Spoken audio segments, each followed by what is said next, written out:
الحمدللہ والصلاۃ والسلام علی رسول اللہ۔ دیکھیں، اسلامی اصول وراثت، اسلامی قانون وراثت کے بارے میں ہم کوئی وضاحت دیکھ رہے ہیں کہ وراثت کا جب بھی مسئلہ بنے، مرد کا انتقال ہے یا عورت کا انتقال ہے، تو اس کی کیا ترتیب ہے۔ پہلے تو ہم نے دیکھا جب کہ کوئی اپنا مال چھوڑتا ہے کسی بھی شکل میں، وہ زمین کی شکل میں یا مکان کی شکل میں، اس کا مال ہے، اس کی پراپرٹی ہے، اس کا ترکہ ہے، تو اس میں سب سے پہلے آپ کفن دفن پہ خرچ کریں گے، اسی کے ہی مال سے ہو، یہی اس کی عزت ہے۔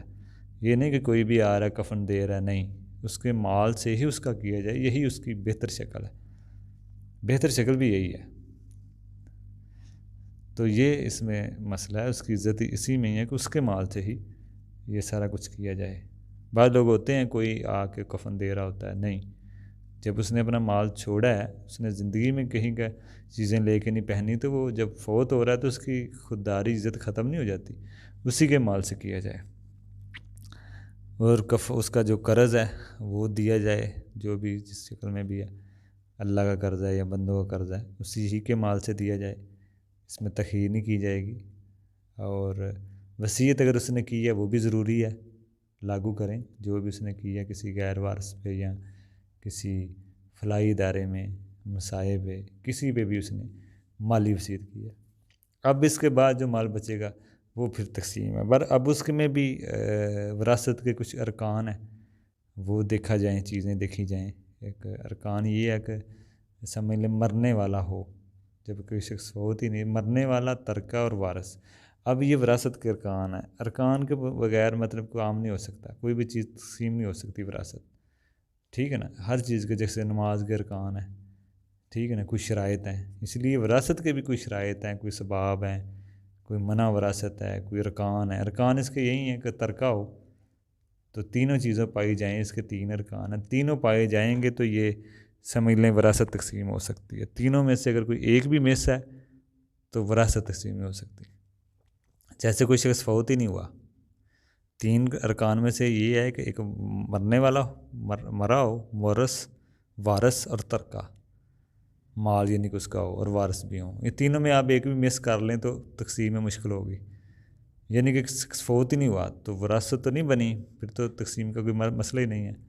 ہاں، اگر ایک شخص فوت ہو چکا ہے لیکن اس کا مال ہی نہیں ہے، ترکہ ہونا بھی ضروری ہے۔ اب مال ہی نہیں ہے تو پھر اس کو تقسیم کیا کرنا ہے۔ چلیں ایک شخص فوت ہو گیا، اس کا مال بھی ہے، سب کچھ ہے، اس کے وارث ہی نہیں ہے، کوئی وارث نہیں ہے اس کا، تو پھر بھی اس کی کیا تقسیم ہونی ہے؟ پھر وہ جائے گا مال یا تو بیت المال میں جائے گا اس کا مال، کیونکہ اس کا تو کوئی وارث ہی نہیں ہے۔ تو اس لیے تینوں چیزیں پائی جائیں، وراثت، پیسہ موجود ہو، ترکہ موجود ہو، میت شخص مرا ہو، مورث اور وارث، جنہوں نے وراثت لینی ہوتی ہے، بیٹی، بیٹے، ٹھیک ہے نا، یہ اس کے وارث ہیں، بہن بھائی، تو ان کو جانی ہوتی ہے، تو یہ تینوں موجود ہوں۔ اسی طرح کوئی اسباب ہیں وراثت میں، کس وجہ سے وراثت ملنی ہوتی ہے۔ ایک تو نسبی رشتے ہوتے ہیں، جیسے خونی رشتے ہوتے ہیں، بیٹی بیٹے، بہن بھائی، خونی رشتے ہوتے ہیں، ان کو جانی ہوتی ہے۔ دوسرا ولا کا بھی برل ہے، ولا کا بھی اس میں آئے گا، لیکن ولا آج کل قانون نہیں ہے، اس لیے ہم اس کی بات نہیں کریں گے۔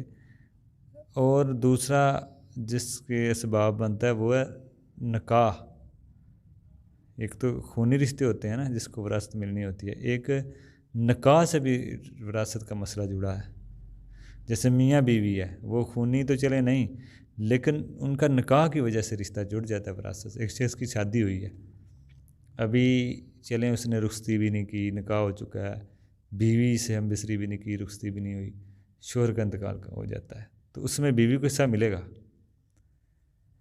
ٹھیک ہے نا، کیونکہ یہ نکاح سے مسئلہ جڑ جاتا ہے۔ اسی طرح اگر بیوی کا انتقال ہوتا ہے تو شوہر کو بھی وراثت ملے گی، وہی بیوی کا انتقال ہے تو شوہر کی دو حالتیں ہیں، 1/4 والی، 1/2 والی۔ 1/4 سے مراد 4 حصوں میں سے ایک حصہ، 1/2 اگر بیوی کی اولاد نہیں ہے تو آدھا لے جائے گا۔ اسی طرح اگر شوہر کا انتقال ہوتا ہے تو بیوی کی بھی حالتیں ہیں، ابھی چاہے ہم بستری نہیں، بیوی رخصت نہیں، بیوی صرف نکاح ہوا ہے، تو نکاح سے یہ وراثت کا مسئلہ جڑ جاتا ہے۔ شوہر کا انتقال ہے تو بیوی کو بھی وراثت ملے گی۔ ہمارے ہاں تو شاید کوئی نہ دے کہ ابھی تو نکاح ہی ہوا ہے، بیوی کی رخصتی تو ہوئی نہیں، شوہر کا انتقال کر گیا اللہ نہ کرے، تو بیوی کو کون دے گا؟ وہ تو نہ آئی، وہ اپنے گھر میں بیٹھی ہے۔ بلکہ بعض کا تو بیوی کی اولاد نہیں ہوتی، شوہر کا انتقال ہو جاتا ہے، لاکھوں کا مال ہوتا ہے، جیسے کسی شوہر کا انتقال ہے، اس نے 80 لاکھ وراثت چھوڑی ہے، 10 لاکھ تو بیوی کا بنتا ہے نا، اگر شوہر کی اولاد ہے کسی اور بیوی سے یا اس سے، لیکن اگر اولاد نہیں ہے تو اس کا 20 لاکھ بنے گا۔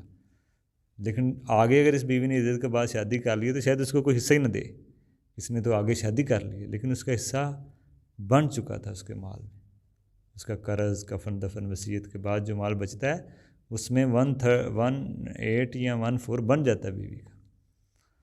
تو یہ اس میں مسئلہ ہے کہ یہ جو نکاح سے جو رشتہ جڑتا ہے نا میاں بیوی کا، یہ حصہ وراثت ایک یہ بھی اسباب ہے۔ نکاح جیسے نکاح ختم تو بیوی کی وراثت ختم، نکاح ختم تو بیوی کے مال میں پھر شوہر کو نہیں ملے گا، بیوی کا انتقال ہوتا ہے۔ نکاح اگر ختم ہو جاتا ہے تو شوہر کے مال میں، چاہے شوہر کروڑوں کا مالک ہے، اگر نکاح ختم تو بیوی کو کچھ نہیں ملے گا۔ وہ الگ مسئلہ ہے، علماء کی بحث ہے کہ اگر کوئی اس نیت سے ہی طلاق دے کہ میں مرنے والا ہوں، بیوی کو طلاق دے دو، اس کو میری وراثت نہ جائے، یہ اس نے میری خدمت نہیں کی، اس نے بڑا تنگ کیا، اس کو محروم کرنے کی نیت سے اسے طلاق دے دے۔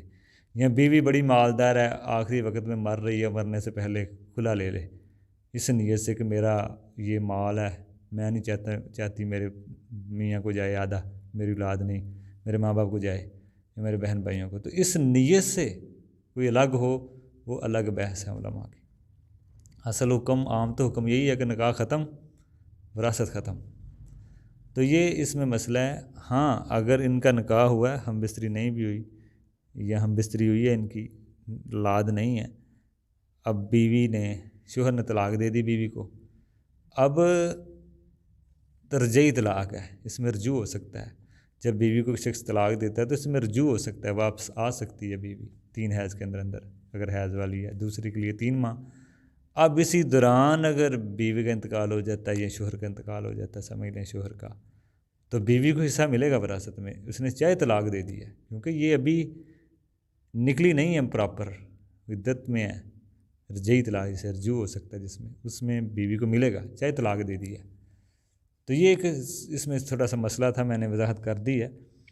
باقی چلیں آگے بھی دیکھیں گے اور کون سے اسباب، یہ 2 ہی ہیں مین، باقی آگے شرائط دیکھیں گے، اس میں شرائط کون کون سی ہیں۔ السلام علیکم۔